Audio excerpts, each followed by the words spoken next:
President Donald Trump said he is canceling all trade negotiations with Canada because of a TV ad. That's where we're starting the 7 from the Washington Post. I'm Hannah Jewell. It's Friday, October 24th. Let's get you caught up with today's 7 stories. There has been another twist in Trump's global trade war. The U.S. and Canada had been negotiating over new tariffs that Trump imposed this year on our neighbor to the north. But things took a turn late yesterday. Trump said he was terminating the negotiations because of a video ad that was paid for by the province of Ontario. The ad featured audio from a 1987 radio address by President Ronald Reagan criticizing tariffs. High tariffs inevitably lead to retaliation by foreign countries and the triggering of fierce trade wars. Then the worst happens. Markets shrink and collapse, businesses and industries shut down, and millions of people lose their jobs. In a post on social media, Trump described the ad as fraudulent and cited a statement from the Ronald Reagan Presidential Foundation and Institute that said the ad misrepresented Reagan's address by using, quote, selective audio and video.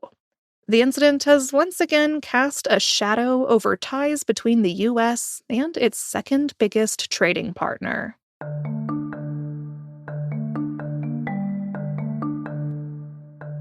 The East Wing of the White House is gone. That's number 2. It's been a busy 3 days for demolition workers at the White House. By the middle of the day yesterday, wrecking crews had completely removed the decades-old annex that once housed the offices of the First Lady. The teardown is to make way for a Trump Passion Project, a 90,000-square-foot ballroom. The demolition has prompted a massive backlash from preservationists and Democrats. They accused Trump of destroying a national landmark and doing so under a cloak of secrecy.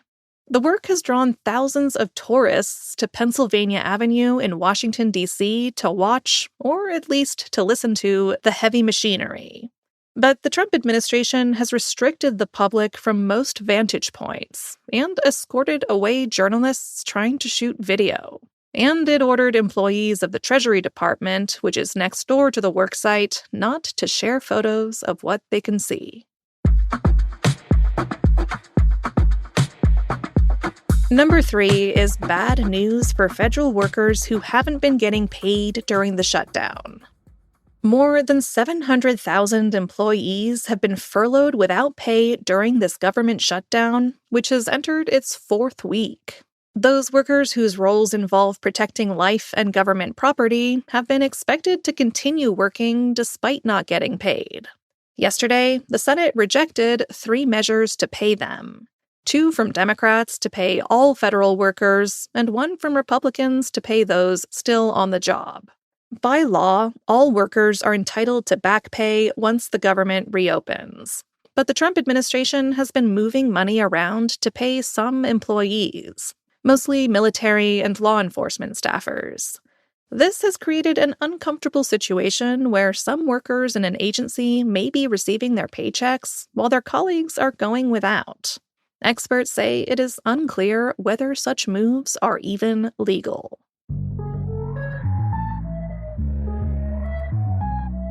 NBA stars were arrested by the FBI in a massive gambling probe. That's number 4. This is a story that has rocked the world of pro basketball. Yesterday, the FBI announced that more than 30 people, including an NBA coach, a player, and a former player, were charged in sports betting and illegal poker investigations. One of those arrested was Portland Trail Blazers coach Chauncey Billups. He's also a Hall of Fame former player. He is accused of involvement in a mob-run rigged poker scheme. Miami Heat guard Terry Rozier was also arrested. FBI Director Kash Patel spoke about the investigation yesterday. But as you now know, individuals such as Chauncey Billups, Damon Jones, and Terry Rozier were taken into custody today. Former, current NBA players and coaches. What you don't know is that this is an illegal gambling operation and sports rigging operation that spanned the course of years. The FBI led a coordinated takedown across 11 states to arrest over 30 individuals today responsible for this case, which is very much ongoing. This all comes 7 years after the Supreme Court struck down a federal ban on sports betting, and as professional sports leagues grapple with the potential pitfalls of widespread gambling.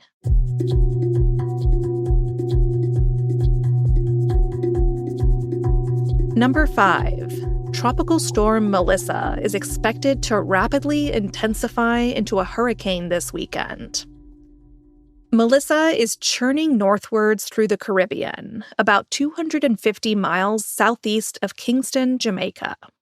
The storm is moving slowly, which means that the destructive impacts will probably last for days as the strengthening storm lurks just offshore. That could lead to a weather disaster in Jamaica, Haiti, the Dominican Republic, and Cuba. Through early next week, some Caribbean islands could see heavy rain and life-threatening flash flooding. One meteorologist said Melissa could become one of the strongest storms ever recorded in the Atlantic.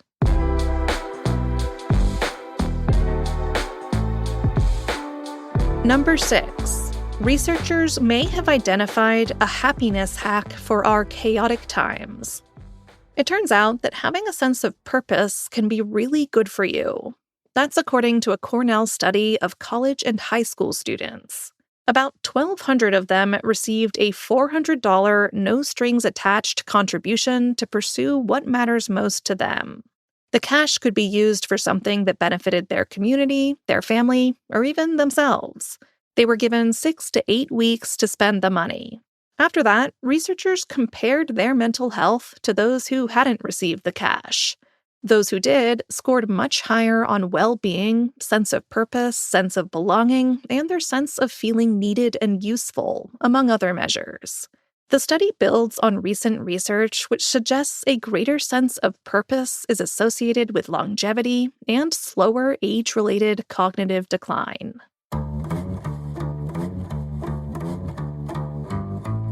At number 7.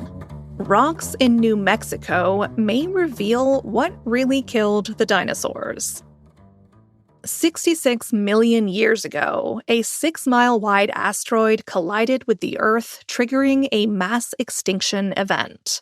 That was the beginning of the end for the dinosaurs. But there's a debate in paleontology about what dinos were up to before they were obliterated by a space rock.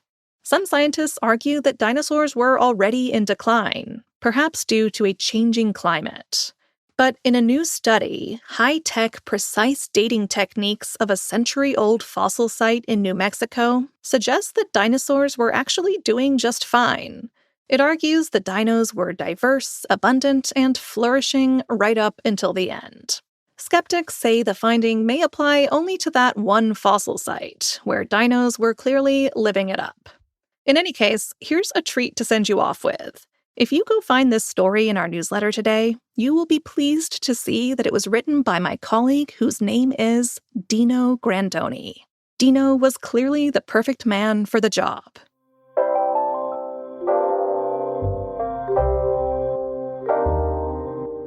That's the show for this week. Before you go, our friend Christina Quinn has a new season of Try This out now. It's about brain health. Christina explores and unpacks with experts what a healthy brain is, when forgetting things like your keys is normal, and when it isn't. She also gets into what kinds of lifestyle changes can reduce your risk of dementia. The first episode is out now. Search for Try This wherever you listen to podcasts. The associate producer of The Seven is Taylor White. The staff writers are Jamie Ross, Izan Akabau, and me. Special thanks to Rennie Svirnovsky. John Taylor is our editor. Additional editing by Christina Quinn. Copy editing is by Melissa No and Thomas Haliba. Mixing and sound design is by Jim Briggs and Justin Garish. Our theme music is by Edith Mudge. Renita Jablonski is our director of audio. I'm Hannah Jewell. Thanks for listening and have a great weekend. I'll meet you back here on Monday.